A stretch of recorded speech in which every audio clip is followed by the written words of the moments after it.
Imagine a day when the very air turned to ash and the sky became a canvas of flame, when the destiny of an entire continent hung on a single, inexplicable command given by the architect of its terror.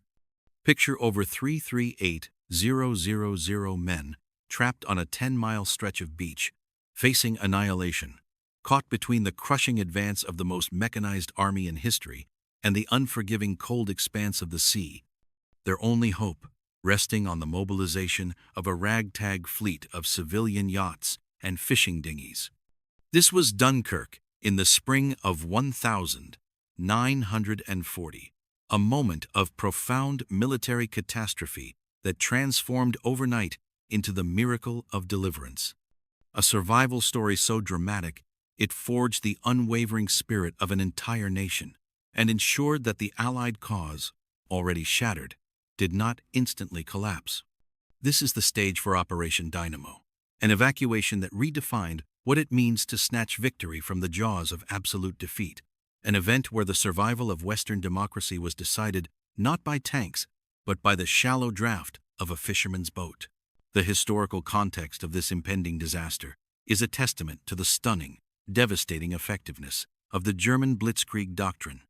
Beginning on the 10th of May, 1940, the Germans bypassed the expected frontal assault on the massive French Maginot Line and instead launched their main mechanized thrust through the dense Ardennes forest, a route considered virtually impassable for heavy armor by the slow-moving, World War I mentality French High Command under leaders like General Maurice Gamelin. The strategic rigidity of the Allied planners, who focused their best forces on the perceived threat in the Low Countries, led to them marching directly into the German trap, a fatal miscalculation known as the Dial Plan. The swiftness of the German panzer divisions, led by brilliant, aggressive field commanders like Heinz Guderian and Paul Ludwig von Kleist, was devastating. They crossed the Meuse River on May 13, smashing through unprepared French defenses, and by May 20, Guderian's advanced troops had swept through to Abbeville on the English Channel, achieving a catastrophic strategic objective, cutting off all communications and supply lines between the massive Allied forces in Belgium and northern France, including the entire British Expeditionary Force, or BEF, and the French armies to the south. The British, alongside their French and Belgian allies, found themselves inexorably driven back toward the coast, forced into a small, chaotic pocket with their backs, quite literally, to the North Sea, a situation that Winston Churchill, who had only become Prime Minister on May 10 after Neville Chamberlain's resignation, instantly recognized as the gravest existential threat facing Britain.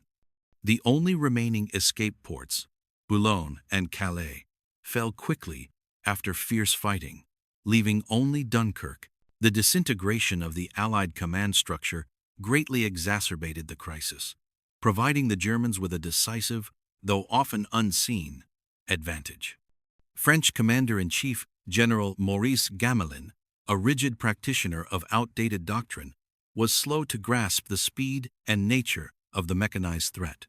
His initial attempts to reposition forces according to the static lines of the Dial Plan proved fatally flawed. When Gamelin received an alarming report on May 15 that the Germans were crossing the Aisne between Rethel and Laon, he confessed to his government that he had virtually no reserves to protect Paris, triggering an immediate political crisis. French Premier Paul Reynaud hastily decided to move the seat of government out of the capital, to Tours, and replaced Gamelin with the 73-year-old World War I veteran General Maxime Weygand on May 19. For 3 critical days, as the German tanks raced unchecked toward the Channel, the Allied Supreme Command was effectively directionless, a vacuum of authority that the highly motorized German columns exploited without mercy. Weygand, despite his grandiloquent pronouncements and his desperate attempts to reorganize the defense, was unable to grasp the realities of the rapidly changing, motorized battlefield, attempting to order counteroffensives, infamously known as the Weygand Plan, that were wholly impracticable due to the complete lack of communication and coordination between the severed northern and southern Allied armies. General John Gort, Commander-in-Chief of the BEF, His forces already isolated and lacking strategic direction from his French counterparts, began, out of necessity, to consider evacuation on May 19, a decision that eventually required defying direct British cabinet orders to launch a doomed, long-range march south toward Amiens.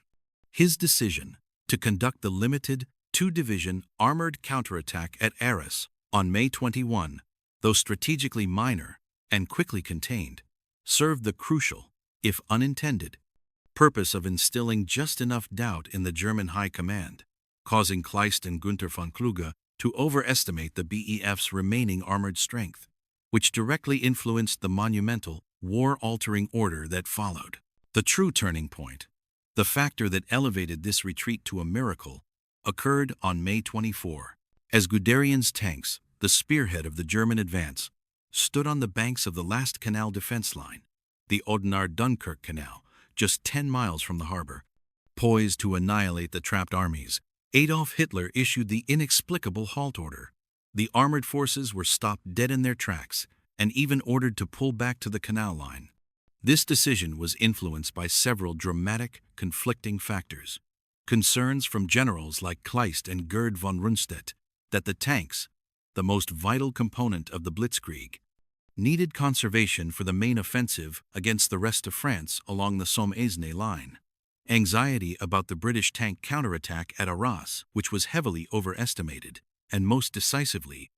the colossal miscalculation of Luftwaffe commander Hermann Göring, who boasted to Hitler that his air forces alone could deliver the coup de grace and prevent any escape by sea. A monumental strategic failure on Göring's part that would cost the Axis dearly and save the BEF.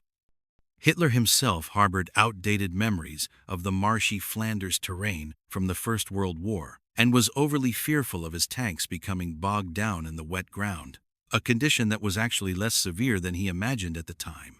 This confluence of overconfidence, caution, and geographical miscalculation resulted in a 3-day pause from May 24 to May 27, a gift of time that proved incalculably valuable, allowing the trapped Allies to rush reinforcements to the perimeter and establish a tight, desperate defensive line, a defense coordinated by the remaining British I Corps commander, General Harold Alexander, and executed with grim determination by the fighting forces. The strategic perimeter was stabilized, and the final decision by the Belgian King Leopold III to surrender on May 28, though devastating to the Allied flank, forced the BEF to further concentrate and consolidate their lines around the port, accelerating the inevitable need for maritime rescue, a need which could now be met with a slightly prepared response instead of outright chaos. The evacuation, codenamed Operation Dynamo, officially began on the evening of May 26. The logistical challenge was monumental, demanding coordination across the entire spectrum of naval and civilian resources within the extremely limited time frame. Vice Admiral Bertram Ramsay, a highly organized officer recalled from retirement, directed the operation from the claustrophobic underground operations room in the Dover Cliffs, the former Dynamo Room from which the operation took its name, establishing the motto to save as many as possible within the 9-day window before the German forces could fully breach the perimeter. Ramsay immediately recognized the need for multiple, constantly shifting sea routes to minimize losses to German air and naval attacks. 3 primary, though dangerous, sea routes were established. Route Z, the shortest at 39 nautical miles, but running perilously close to the enemy-held French coast and under direct artillery fire from Calais. Route X, longer at 55 nautical miles, and subject to heavy mining and shelling from German positions. And Route Y, the longest at 87 nautical miles, which was the safest but required the most time for the destroyers to complete the round trip, limiting the number of total sorties possible. The constant German attacks, particularly from E-boats, German fast attack craft, and U-boats, forced Ramsay to continuously alter the routes, playing a high-stakes game of cat and mouse with the German naval forces that were operating with increasing effectiveness as the days wore on, resulting in devastating losses, including the sinking of the French destroyers Bourrasque and Sirocco, and the British destroyers including HMS Grafton and Wakeful. The first full day, May 27, was agonizingly slow, yielding only about 7,669 rescued men, leading to immense despair in the Dover command room and prompting Churchill to order all possible naval resources to the effort. The breakthrough came from the quick-thinking ingenuity of Captain William Tennant, the beachmaster, who recognized that the shallow, gently shelving beaches of Dunkirk, a consequence of the low-lying Flemish coast, were the primary bottleneck. Large naval vessels, particularly the invaluable Royal Navy destroyers, of which 9 were eventually sunk and 19 severely damaged by U-boats, E-boats, and air attack, could not get closer than a mile from the shore, forcing the troops to wade out under constant fire, often for hours in chest-deep water, while being shelled from German artillery and bombed from above. Tennant immediately pivoted the evacuation focus to the East Mole, the port's primary eastern breakwater, a narrow wooden structure extending 1,400 yards, 1.3 kilometers, into deep water. This seawall, originally built for minor coastal protection and topped with a wooden boardwalk, was swiftly converted into an improvised, makeshift dock, wide enough for columns of men to traverse 4 abreast. Despite the lack of proper docking facilities, this single tactical pivot proved revolutionary, allowing approximately 2,000 troops, the vast majority of the total rescued, to be lifted directly onto destroyers and large transports in a relatively rapid fashion, bypassing the agonizingly slow beach collection. Concurrently, the legendary call went out for the little ships. The British Admiralty appealed to civilian boat owners to lend any vessel capable of crossing the channel, initially requisitioning them with naval crews, but soon relying on the volunteers themselves. This extraordinary mobilization gathered between 800 and 1,200 civilian boats, fishing trawlers, Thames river barges, sailing yachts, speedboats, and pleasure cruisers, many crewed by naval reservists or their own civilian owners, who steamed directly into the war zone. These little ships served a vital shuttle function, navigating the treacherous tidal flats and the gauntlet of enemy fire to ferry thousands of exhausted, desperate men from the beaches to the larger waiting destroyers and transports in the deeper waters offshore. Their small size and shallow drafts allowing them to successfully bypass the coastal obstacles that defeated the larger naval craft. The sheer scale of this civilian response, the sailing of ordinary British citizens toward the inferno, instantly transformed the military disaster into a powerful story of national unity and popular resistance, a vivid demonstration of collective defiance that resonated deeply with the British public. The final days of the operation were marked by increasing German pressure and heroic sacrifice, creating a desperate, surreal atmosphere of survival on the beaches. After the halt order was finally lifted, the German 18th Army under General Georg von Küchler pressed the attack relentlessly, forcing the Allied perimeter tighter and tighter into a final, tiny sliver of territory. On May 29, over 4,700 troops were evacuated. This was the day the destroyer losses reached a critical level, forcing Ramsay to withdraw many larger naval vessels, meaning the little ships and personnel carriers had to shoulder an even greater burden. The next day, May 30, was the peak, with over 5,300 men rescued, including the first large contingents of French troops. The Royal Air Force fought a continuous, grueling defensive action against the Luftwaffe, flying 2,739 fighter sorties and losing 106 aircraft during dynamo. But their fierce protection,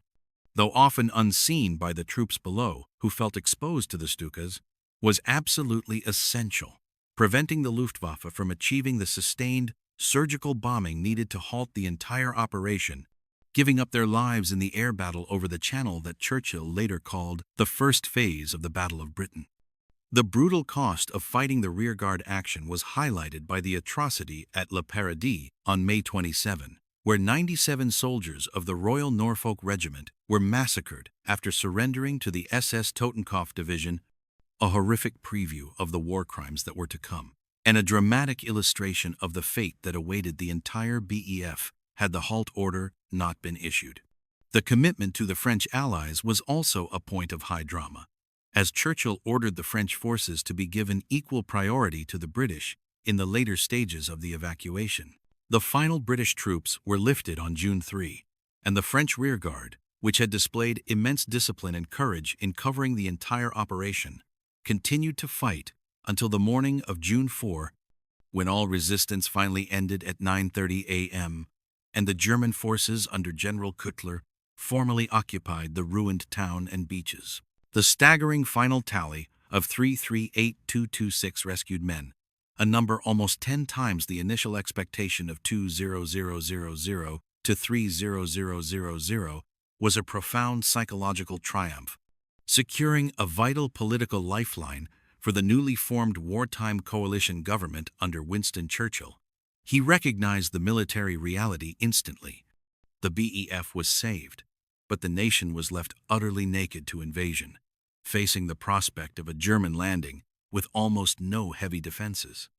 The scale of the equipment loss was paralyzing. 1,200 field guns, 1,250 anti-aircraft guns, 700 tanks of various types, 4,5,000 motor cars and motorcycles, and over 8,500 tons of abandoned vehicles were scattered across the beaches and roads, a literal inventory of defeat that meant all immediate capacity for large-scale armored warfare was lost. The immediate political impact was immense, providing the moral foundation for Churchill's iconic "We shall fight on the beaches" speech, delivered to the House of Commons on June 4, which instantly reframed the disaster as a heroic act of survival and infused the nation with the Dunkirk spirit. This spirit, a blend of stoicism, defiance, and self-sacrifice, became the psychological shield that allowed Britain to withstand the subsequent Battle of Britain and the Blitz. Meanwhile, the fate of the 9,000 men left behind was harsh. The bulk of the remaining French forces and elements of the British 51st Highland Division, which had been fighting further south and were encircled at Saint-Valery-en-Caux, were captured by the Germans in the days following the end of Operation Dynamo, leading to immense loss of life and a massive influx of prisoners of war. The successful retreat, however, saved the core of the British Army, preserving the one instrument capable of continuing the fight, a feat that military historian George Fielding Eliot noted exceeded the expectations of the British Imperial General Staff itself, who initially doubted that 25% of the BEF could be saved. The genius of the operation was in its logistics and its moral force. The successful use of the East Mole, the courage of the little ships, and the sacrifice of the airmen and the rearguard, all converging to create a narrative of collective heroism that prevented Britain from suing for peace and ensured the torch of Allied resistance would continue to burn. The legacy of Operation Dynamo, an operation conceived out of desperation in a former generator room, became the very dynamo that powered Britain's will to survive the darkest chapter of the war, a testament to the belief that in the face of annihilation, human will and ingenuity can deliver a miracle.